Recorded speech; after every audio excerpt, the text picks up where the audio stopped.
Sa palagay ko, no, that left an impression sa tatlong taon na panunungkulan ni Pangulong Marcos Jr. is yung sobra-sobrang pamumulitika. No? Yan yung naobserbahan ko dun sa kanyang tatlong taon. Lang ha, yung 20 pesos na kilo ng bigas, how do you think the government is able to finance that? Well, kulang ang pera ng gobyerno. Well, what the government will do is it will borrow. Now, the question is, okay, umutang ang gobyerno. Paano naman yung mga ibang mga project natin sa sektor ng agrikultura? No? Ang ating agriculture sector ay napapabayaan. So, what will happen to the other programs sa manufacturing? Yung ating program sa innovation, sa education, what will happen to those? Hindi ba so nangyayari yan, mangungutang tayo ng mangungutang, mapupunta sa 20 pesos na bigas, mapupunta yan sa mga ayuda, and yet hindi ito yung mga klaseng expenditure admar na makakapagbigay sa atin ng paglago sa ekonomiya. And yun yung problem. Kaya hindi natin nakikita yung translation between sa increase ng pangungutang and sa economic growth. Kasi kung yung inutang admar is used effectively, what we will see is effectively an efficient way. No? Kumbaga, mangyayari is tataas yung growth ng ating economy out of the borrowed money. Yan initially nagawa ng tatay ni Marcos Jr., si Marcos Sr. Initially nagawa nila yan noong 1970s. Ang tawag nga nila dyan, ADMAR, debt-driven growth. No? Umuutang ang gobyerno pero lumalago yung ekonomiya. Ngayon ang problema ni Marcos Jr., umutang sila ng umutang and yet hindi ito nagtatranslate into sa mataas na paglago ng ating ekonomiya. Ilan po ito unang pagkakataon na tayo'y nagtatalakay tungkol nga po dito sa performance ni Pangulong Ferdinand Marcos Jr. Doc, lalo na pati sa ekonomiya. Pero ang tanong po natin sa ating mga kababayan ngayon at itatanong din po sa inyo kung ano po yung pinaka-tumatak, at least tumatak po sa inyo na nagawa ng Administrasyong Marcos Jr. sa nakalipas na 3 taon. Ang pinaka sa palagay ko, no, that left an impression sa 3 taon na panunungkulan ni Pangulong Marcos Jr. is yung sobra-sobrang pamumulitika. No? Yan yung naobserbahan ko dun sa kanyang 3 taon. No? Kung titingnan mo, Jade, nung kampanya noong 2021, nung tatakbo siyang presidente, Uniteam, napakagagandang ideya ni Pangulong Marcos Jr. From agriculture to manufacturing, no? Marami siyang idea. Kung mapapanood niyo po yung kanyang mga vlogs, makikita nyo na mayroon siyang mga magagandang mga saloobin at mga ideya kung paano aayusin ang ating bansa, kung paano iaayusin yung mga problema. Pero ang nangyari, mga kababayan, dyan sa unang 3 taon na yan ay nadiskaril, no, ang ating Pangulo in terms of yung kanyang mga objectives. Yun na naobserbahan ko. At kaya siya nadiskaril dyan ay dahil sa sobra-sobrang pamumulitika. No? Magbuhat dun sa pagkawatak-watak ng Uniteam, yung sa pagsusurrender kay Pangulong Duterte sa The Hague, yung sa impeachment, marami. No? Yan yung mga major, no, na mga nakita ko na mga major political events, no, na nangyari. But of course, yan lahat ay tatatak. No? Tumatak na yan sa kanyang unang 3 taon. No? Hindi yan maganda kasi yan ay Jade, kaya hindi yan maganda kasi yan ay nakapag-discarril doon sa trajectory na dapat tatahakin ng ating bansa. In fact nga, dapat recovery na tayo from the pandemic. Pero ang nangyari nag-stall, no, yung ating recovery. No? Medyo naging matumal ang paglago ng ating ekonomiya. Nagkaroon tayo ng slowdown. Sana naman sa susunod na 3 taon, bumalik na ang ating Pangulo, mag-pivot siya back to governance, no? Back to kung ano man yung kanyang mga ipinangako noong kampanya.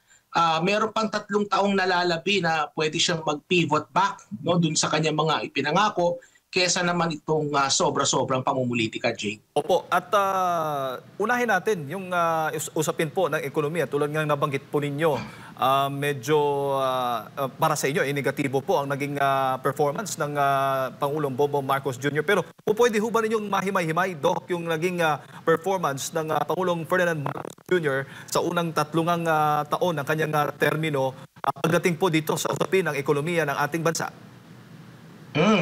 Maganda yung maganda yung tanong mo, Jade, no? Tamang-tama may naihanda akong mga datos na pwede nating maipakita sa ating mga nanonood at taga-subaybay, ano? Meron akong pinadalang slides diyan. Yung slide number 1, pakita natin. Yan. So, ang Philippine Development Plan, mga kababayan, yan po ang nagtataya ng mga target, no, ng sa ating gobyerno patungkol sa ekonomiya kada taon. So, halimbawa, for 2024, meron pong nakataya ng mga target diyan. So halimbawa, sa paglago ng ekonomiya, ang target po ng ating pamahalaan, ang economic growth natin, yung paglago po ng GDP, yung total production ng ekonomiya, nasa pagitan po ng 6.5 to 8%. Pero nung 2024, ang actual lang po na na-realize dyan, 5.7% lang pag in-average nyo po yung 4 na quarter. So ibig sabihin, nung nakarang taon, kumbaga, below the target yung nakuha ng ating bansa. And again, the fact na hindi yan pasok sa target, that reflects doon sa klase ng pamumuno din ng ating gobyerno sa kasalukuyan. Malaking factor kasi yan. The way the economy is being managed is a function of how the country is being managed overall. Kaya nakita natin na underperforming yung ating bansa in terms of economic growth. Now, insofar as headline inflation is concerned, yun namang inflation rate natin, to be fair naman, kina Marcos Jr. at sa kanyang mga economic managers, na-meet po nila yung target na yan for headline inflation. Kasi po yung inflation natin for 2024, nasa 3.2% na siya. Yan yung bilis ng paglago ng presyo ng mga bilihin. Ang target po ay 2 to 4%. So pasok po siya doon sa target. Pero po yung food inflation, mga kababayan, labas pa rin siya sa target.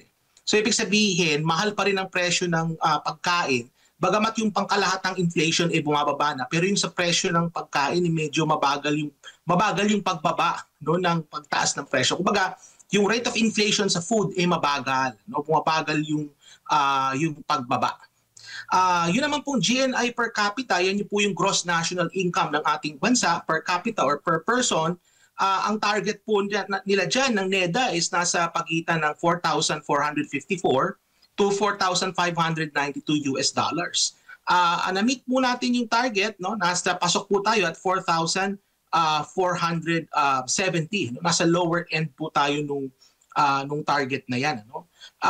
Yan bagamat pasok tayo dun sa target na yan, hindi naman natin na-meet yung gustong mangyari ng gobyerno na maging upper middle income country status tayo. I think kulang tayo ng $20 or $26 or something to that effect. May kulang. So kumbaga, bagamat pasok siya sa target, pero mahina pa rin. No, mahina pa rin yung performance. Punta tayo sa slide number 2. Sa slide number 2 may mga datos pa po tayo diyan. Sa slide number 2 naman, nandyan po yung budget deficit to GDP ratio. So ano po ba yung budget deficit? Yung budget deficit po, mga kababayan, yan yung kakulangan ng ating gobyerno in terms of sa paggastos. So yan po yung difference ng kinikita ng gobyerno sa ginagastos nito. At nakita natin na ang target nila is 5.1% lang. Yung kakulangan ng budget ng gobyerno kontra doon sa size ng ating economy. Pero sa actual na datos, mas malaki. Ibig sabihin yan, mga kababayan, hindi siya pasok sa target and mas malaki yung ginagastos ng gobyerno ng gobyerno nung nagdaang taon. So hindi maganda yon kasi dapat yung deficit na yan, lumiliit yan.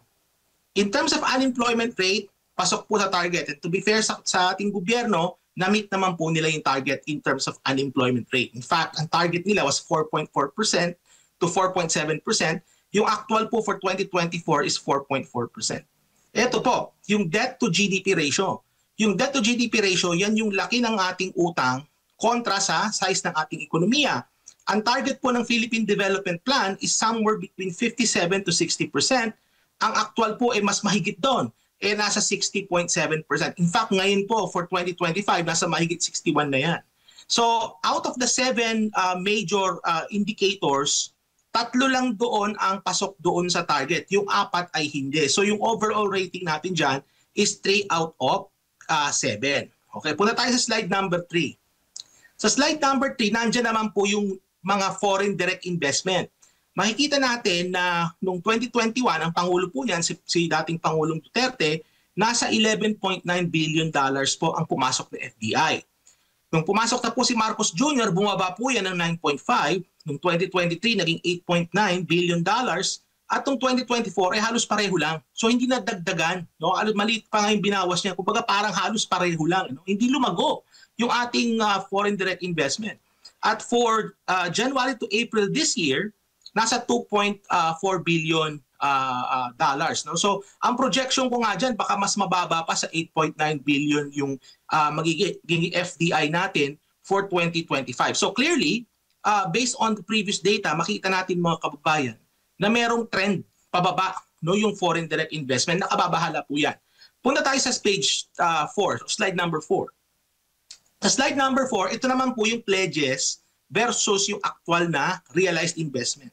So yung pledges po, nakuha ko yung datos na yan mula sa PCO, the Presidential Communications Office. Ginather ko po lahat ng mga ulat, ng mga dating trips ng ating Pangulo. Magbuhat po nung siya nanungkulan noong 2022 hanggang sa kasalukuyan. Kasama na rin po dyan yung $21 billion na investment pledges mula sa Estados Unidos nito nagdaang biyahe ng Pangulo. Ang kabuuan po niyan ay nasa 93.2 billion. So far, ang actualized pa lang po ay nasa 29.7 billion dollars. So makita po ninyo na mas maliit yung na-realize na investment, no, kaysa dun sa pledges. Kasi nga alam naman natin ang pledges, medyo matagal yan bago ma-realize din, no? Slide number 5 po tayo. Slide number 5. Ito naman po, ito turismo mga kababayan. Lagi ko tong mini-mention, no? Yung tourism natin hindi pa po tayo naka-recover magbuhat ng pandemic. Nung bago mag-pandemic, ang ating tourist arrivals ay 8.9 million. Nung pumasok po si Marcos Jr., hanggang sa kasalukuyan, hindi pa rin po tayo nakakaabot dun sa 8.3 million. In fact, nung 2024, nasa 5.7 million lang po yung tourist arrivals natin. At yung projected for 2025 ay nasa around mga 6 to 6.5 million lang po ang magiging tourist arrivals natin. Malayong-malayo po yan doon sa 8.3 million na tourist arrivals natin bago mag-pandemic. So clearly, as far as tourism numbers are concerned, malayo pa po tayo doon sa recovery na yan. Slide number 6 po. Sa slide number 6, ito naman yung public finance indicators natin, yung budget. Kung makikita natin mga kababayan na taon-taon na lang, palagi tayong may deficit. Bagamat to be fair to Marcos Jr., for 2024, napaliit nila ng bahagya yung deficit. No? From 1.3 trillion noong 2023, naging 0.9 trillion or 900 billion ito noong 2024. Pero nakababahala mga kababayan is for 2025. Tandaan natin yung 2025, nandyan yung GAA na 2025 which was called by some people as one of the most corrupt budget sa history ng ating bansa. Makikita natin na kalagitnaan pa lang ng taon, yung deficit natin ay halos kapantay na nung deficit ng 2024. Hindi pa natatapos yung taon, kalagitnaan pa lang tayo. At kumbaga makikita natin na lumobo talaga, no? Lumobo yung deficit dito by that time. So, ine-expect ko na itong 2025 numbers, no, yung budget deficit natin after everything has been said and done, magiging malaki yung deficit na to. Punta tayo sa 7. Slide number 7. Ito naman yung utang. Kasi nakita natin kanina, taon-taon na lang meron tayong deficit. So finifinance siya ng gobyerno sa pamamagitan ng pangungutang. At nakita natin na ang ating pangungutang ay patuloy na tumataas. Magbuhat nung pumasok si Marcos Jr. noong 2022, ang utang po was 13.4 trillion pesos. Ngayon po ay halos aabot na ito ng 17 trillion. Most of this debt is financed through domestic, no? Bagamat meron ding external, pero yung rate ng increase ng domestic mas malaki kaysa sa rate ng increase ng external. Nakakabahala dito mga kababayan is that wala naman po tayong pandemic sa kasalukuyan. Wala pong major na emergency na kailangan na tayo mangutang para tustusan yung ginagastos ng ating gobyerno, hindi kagaya ng pandemic. At ang ating debt to GDP ratio ngayon ay nasa papuntang 62% na. Bago mag-pandemic, ang debt to GDP ratio natin was about 40%. So ibig sabihin, kung magkakaroon ng pandemic ngayon, sana wag namang mangyari, sana lang pupulutin ang ating bansa in terms of financing its expenditures. Ang mangyayari niyan is baka umabot pa ng 90% yung ating debt to GDP ratio if magkaroon ng shock na kagaya nung nangyari nung pandemic, mga kababayan. So nakababahala ito, no, the rate at which the Marcos Jr. administration is borrowing. Punta tayo sa final slide. So yung final slide, nandyan po yung sectoral performance. Mahalaga rin po itong datos na ito mga kababayan. You will see yung paglago, no, ng iba't ibang mga sektor, kagaya sa agriculture. Makikita nyo sa agriculture mga kababayan, ay halos walang growth. Makikita nyo 0.6% noong 2022, noong 2023 1.2%, noong 2024 nag-contract pa ito ng negative 1.5% at medyo nagkaroon ng rebound noong first quarter nitong taon na ito ng 2.2%. There is a lot of room to be made, no, dito sa agriculture sector. Kumbaga, malaki pa po yung potensyal na mapalago itong sektor na ito. Kasi pag napalago po natin ang agriculture sector natin, masusolusyonan po nito yung problema natin sa kakulangan sa pagkain. Yung ating reliance sa pag-i-import ng pagkain, masusolusyonan po kapag napalago natin yung sektor ng agrikultura. Kung titingnan niyo po yung manufacturing natin, lumalago siya, pero matumal and merong trend na pababa yung growth, which is again concerning. Construction mga kababayan, makikita natin yung construction growth natin is also decelerating. And in fact, construction is one of the major sources ng paglago ng ekonomiya natin. In fact, yung mga build better more projects, no, yung mga continuation ng mga build project ni Pangulong Duterte, yan nakaka-contribute po yan sa paglago ng ating ekonomiya. And yet, we're seeing the numbers here na nagde-decelerate yung paglago ng construction. The same thing with wholesale and retail trade. You will see there na nagde-decelerate din yung growth niya. Punta naman tayo sa exports and imports. Makikita natin na yung growth ng exports natin palaging mas mababa kaysa dun sa growth ng imports. Kumbaga, not only we are importing more than exporting, yung paglago ng import natin mas mataas kaysa sa paglago ng ating exports. Concerning ito kasi ang imports nakakahila yan sa paglago ng ekonomiya pababa. And it's also a manifestation na kulang po ang produksyon sa ating bansa. Kaya tayo ay nag-i-import dahil kulang yung pinoproduce natin. Ibig sabihin yan, meron tayong problema sa productivity. So pag may problema sa productivity, may mga solusyon dyan. No? Pero nakikita ko sa ngayon, hindi ito effectively na-address ng ating gobyerno sa kasalukuyan. Kasi nga nabanggit ko nga kanina, Jade, nung unang 3 taon, busy po ang ating mga leader sa pamumulitika. At nakalimutan na po nila kung ano po yung dapat na pagtuunan ng pansin. Opo. Okay, back to you, Jade. Yes, Doc. At siyempre, ang gobyerno, yung administrasyon, ay pinagmamalaki po nila.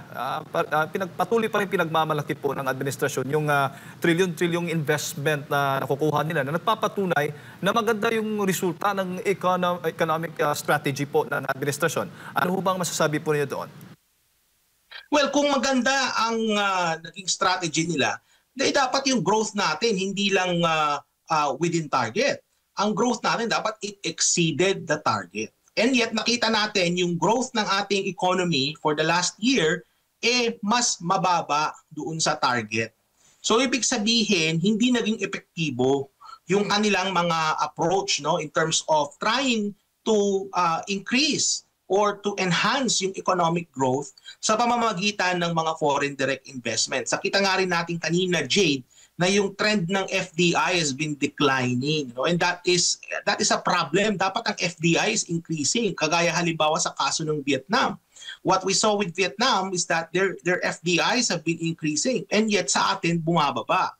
So how could we use FDI as an engine of growth kung bumababa yung level ng FDI natin? So what needs to be done is to pursue necessary reforms, no, gawin ni Marcos Jr. yung mga dapat niyang gawin in terms of good governance para mapataas, no, yung growth ng FDI and also of course by extension para magkaroon ng kumpiyansa yung ating mga foreign direct investor, no, na mag-invest sa Pilipinas. And reach out to other countries kagaya halimbawa ng China, no, reach out to China para magkaroon tayo ng mas maraming foreign direct investment. And yet ang nangyari, Jade, the government, Marcos Jr., has been very belligerent towards China at the expense of our economy. And yan na nga, nakikita na natin ang resulta.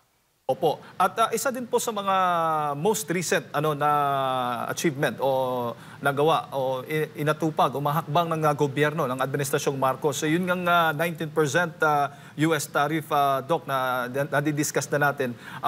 Yung epekto ho ba, hindi ho ba ito isang magandang hakbang din, isang sabi pa nga ng Pangulo, ay napakagandang achievement ng administrasyon dahil mula sa 20% ay naging 19%, ibaba ito ng 19% yung taripa sa lahat po ng mga export po natin na papuntang Amerika.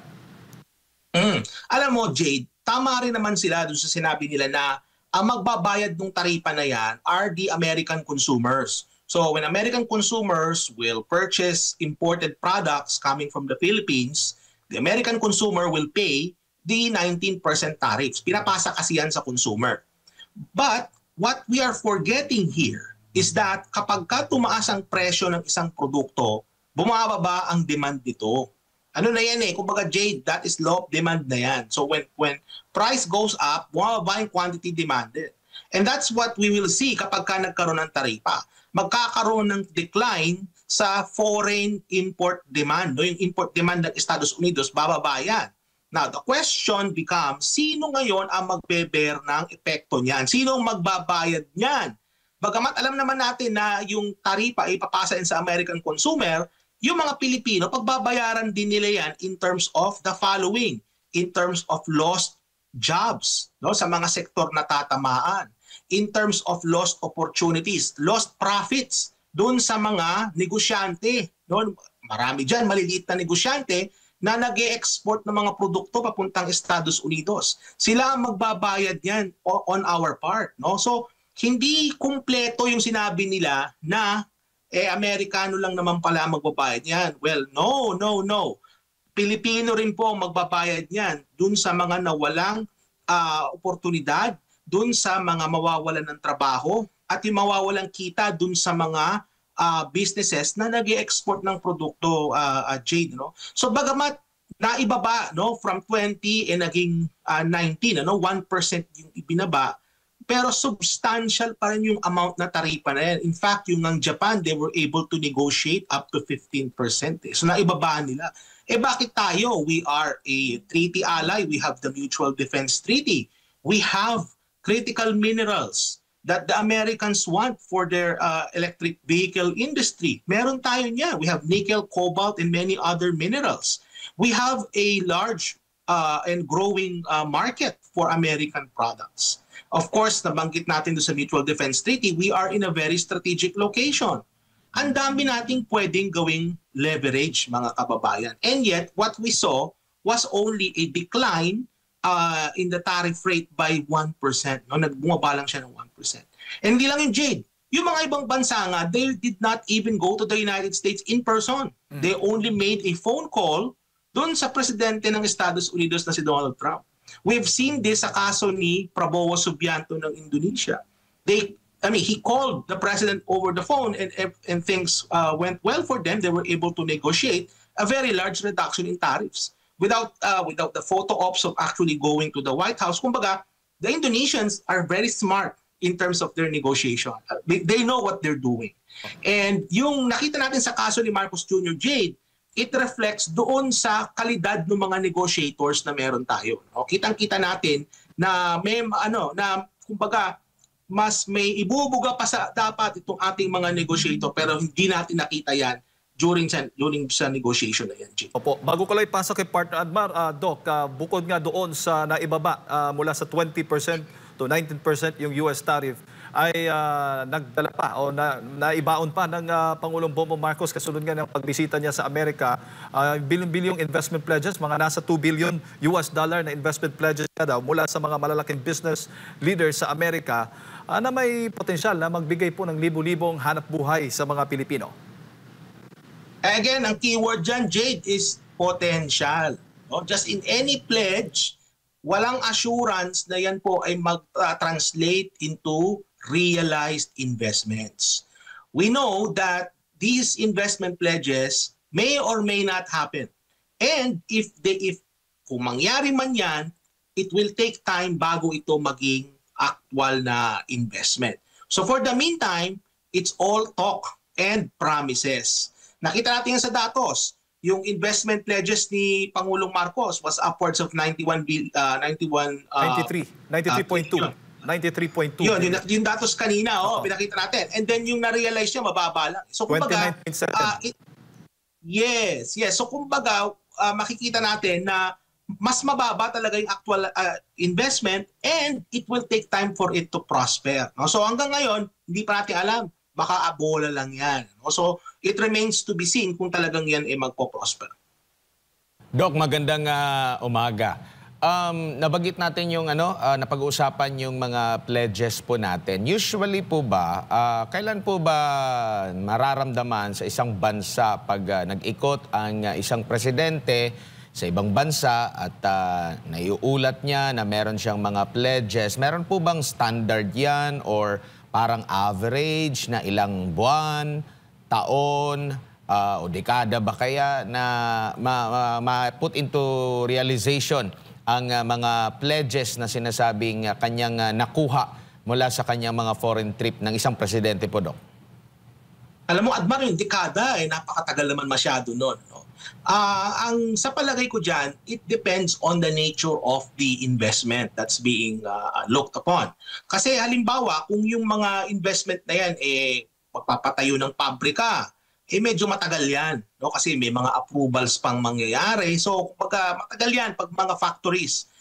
Pero halimbawa kung mga maliliit lang na mga business o kagaya halimbawa ng business process outsourcing, mabadali lang yan, mabilis lang yan. No? So, the answer to your question depends on the nature of the investment concerned. No? Now, in terms of timeline, alam mo, Admar, sa totoo lang, it is very difficult to predict kung gaano katagal maging realize yung investment kasi it's a function of many variables. So halimbawa, Admar, nagbago bigla yung relasyon ng dalawang bansa. Magbabago rin yung sitwasyon na yan sa mga investment.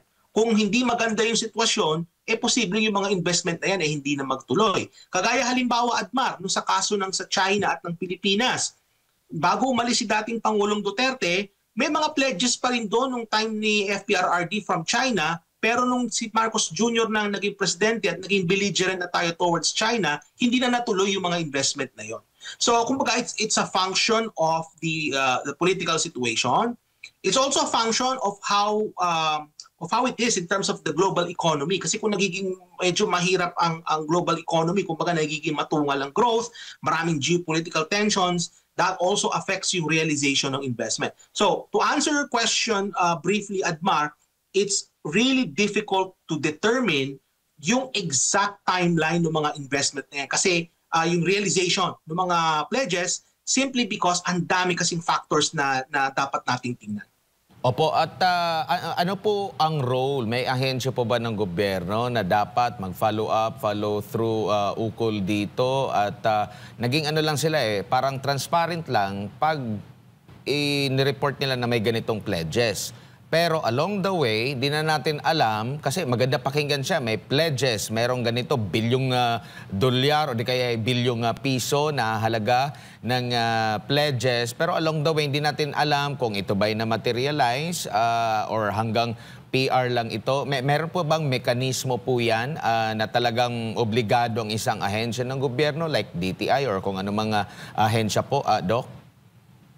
Meron datos yan at nabanggit mo nga, Admar, ang DTI. No? DTI ang humahawak ng datos patungkol sa mga investment. No?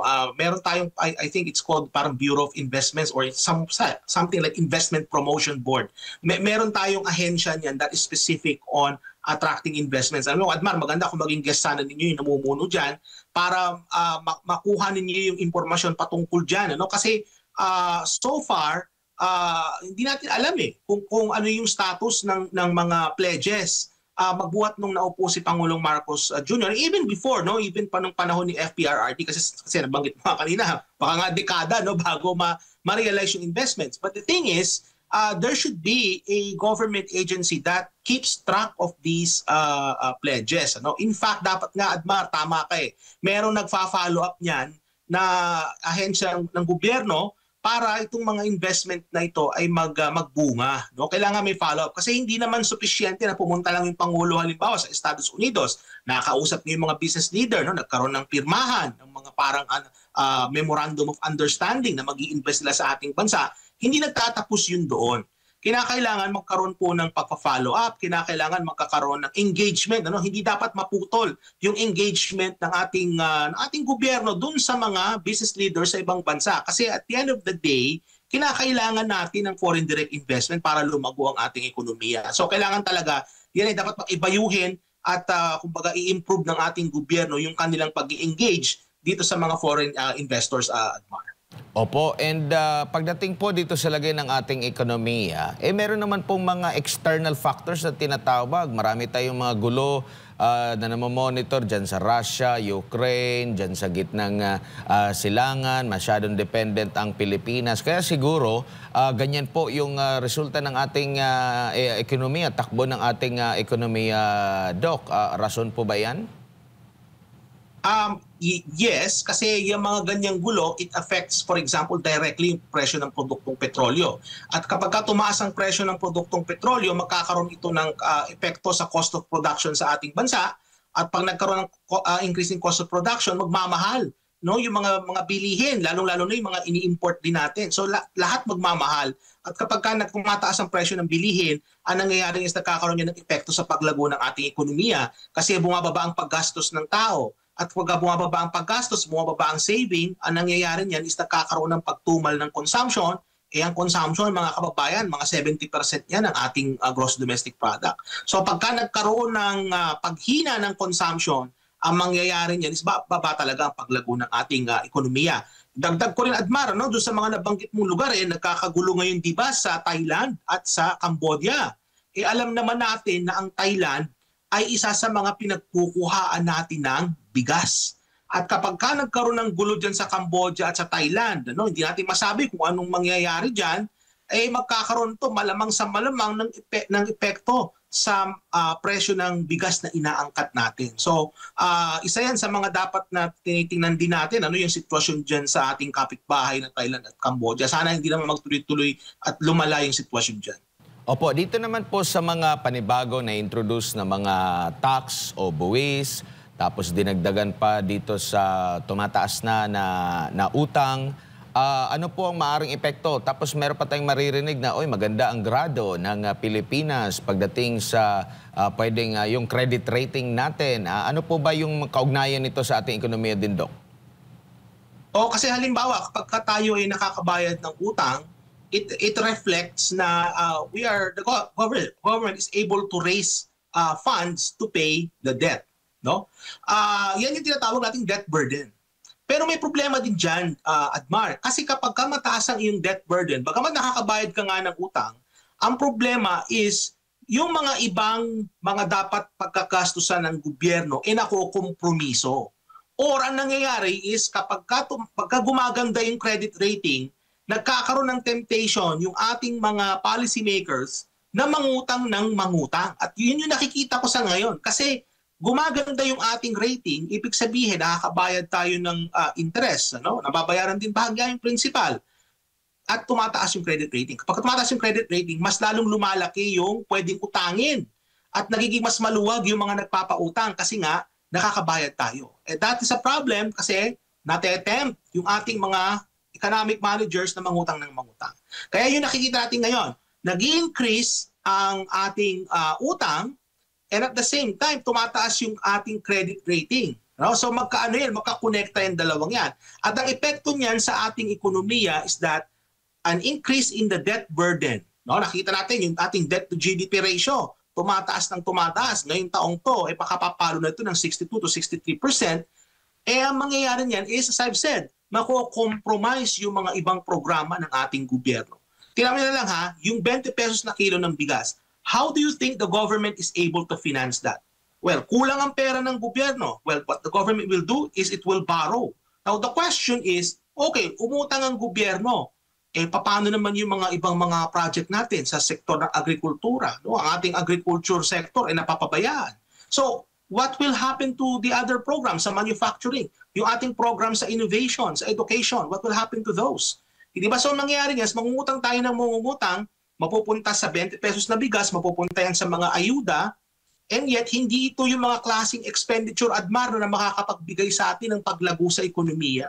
And yun yung problem. Kaya hindi natin nakikita yung translation between sa increase ng pangungutang and sa economic growth. Kasi kung yung inutang, Admar, is used effectively, what we will see is effectively an efficient way. No? Kumbaga, ang mangyayari is tataas yung growth ng ating economy out of the borrowed money. Yan initially yung nagawa ng tatay ni Marcos Jr. Si Marcos Sr. Initially nagawa nila yan noong 1970s. Ang tawag nga nila dyan, Admar, debt-driven growth. No? Umuutang ang gobyerno pero lumalago yung ekonomiya. Ngayon ang problema ni Marcos Jr., umutang sila ng umutang and yet hindi ito nagtatranslate into sa mataas na paglago ng ating ekonomiya. Huli na lang po na topiko, Doc, dito po sa ating pag-aangkat at yung pag-export po natin. Sa isang maunlad na bansa, ano po ba yung mas nakakalamang? Yung importasyon or yung pag-export or both? Balanse ba dapat? Mas maganda ba ang isa dyan na dapat mas lamang? Ano po ang dapat po, Doc? Alam mo, Admar, may mga bansa na mayayaman sila and yet they are a net importer. No, may mga ganon. No, may mga bansang mayayaman and yet they're importing. Yung yaman nila nanggagaling sa ibang mga sources. Ano? So halimbawa, meron silang mga natural resources na in-export, maliit lang sila na economy and yet mataas yung kanilang level ng manufacturing. So may mga ganyan. No? May mga mayayamang bansa na net importer sila. Pero sa kaso ng Pilipinas, na tayo isang developing country, ideally, what should be the case is that we should be a net exporter. And bakit kailangan tayong maging net exporter? Tandaan natin na kinakailangan tayo mag-produce ng supisyente ng mga produkto para sa ating mga kababayan. Kailangan magkaroon tayo ng sufficient level of production within our economy. Kasi kung hindi sufficient yung ating production, ang re-resort tayo sa importation.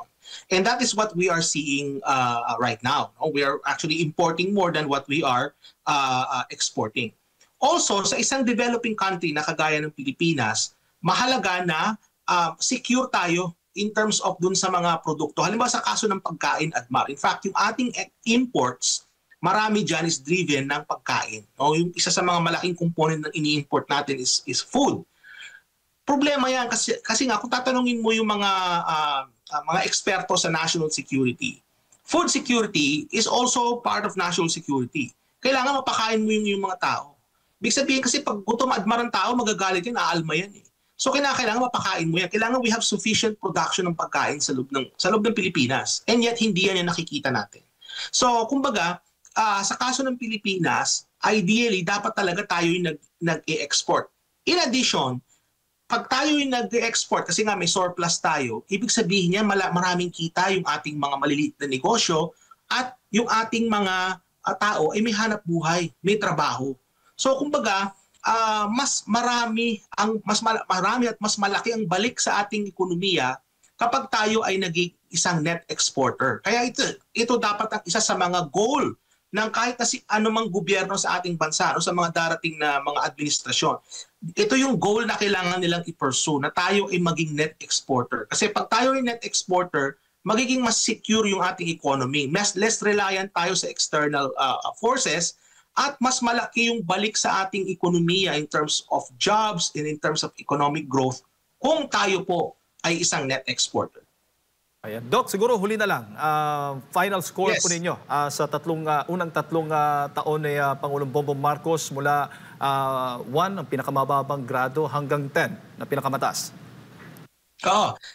I-base na lang natin, Jade, dun sa mga metrics na pinreset na ko kanina. No? Out of the 7 indicators na nasa Philippine Development Plan, ang na-meet lang nila doon ay, by the way, marami pang ibang indicators yung Philippine Development Plan, pero pinili ko yung mga major na mga indicators sa macroeconomic profile ng ating bansa. Yung macroeconomic fundamentals na tinatawag natin. Out of the 7 indicators, 3 lang po yung kanilang na-meet doon so far for 2024. Kaya since below 50% po yung na-meet nila dyan, dito sa Canada, Jade, kapag ang grade ng estudyante below 50%, yan fail yan. No? Although nag-improve naman sila kumpara last year. Kasi last year, Jade, I presented 8 indicators. 2 doon ang na-meet nila. Ngayon, out of 7, 3. So nag-improve naman ng bahagya pero fail pa rin. No? So sa kabuuan, unfortunately, fail pa rin. Hopefully next year, baka pumasang awa na yan. Hopefully.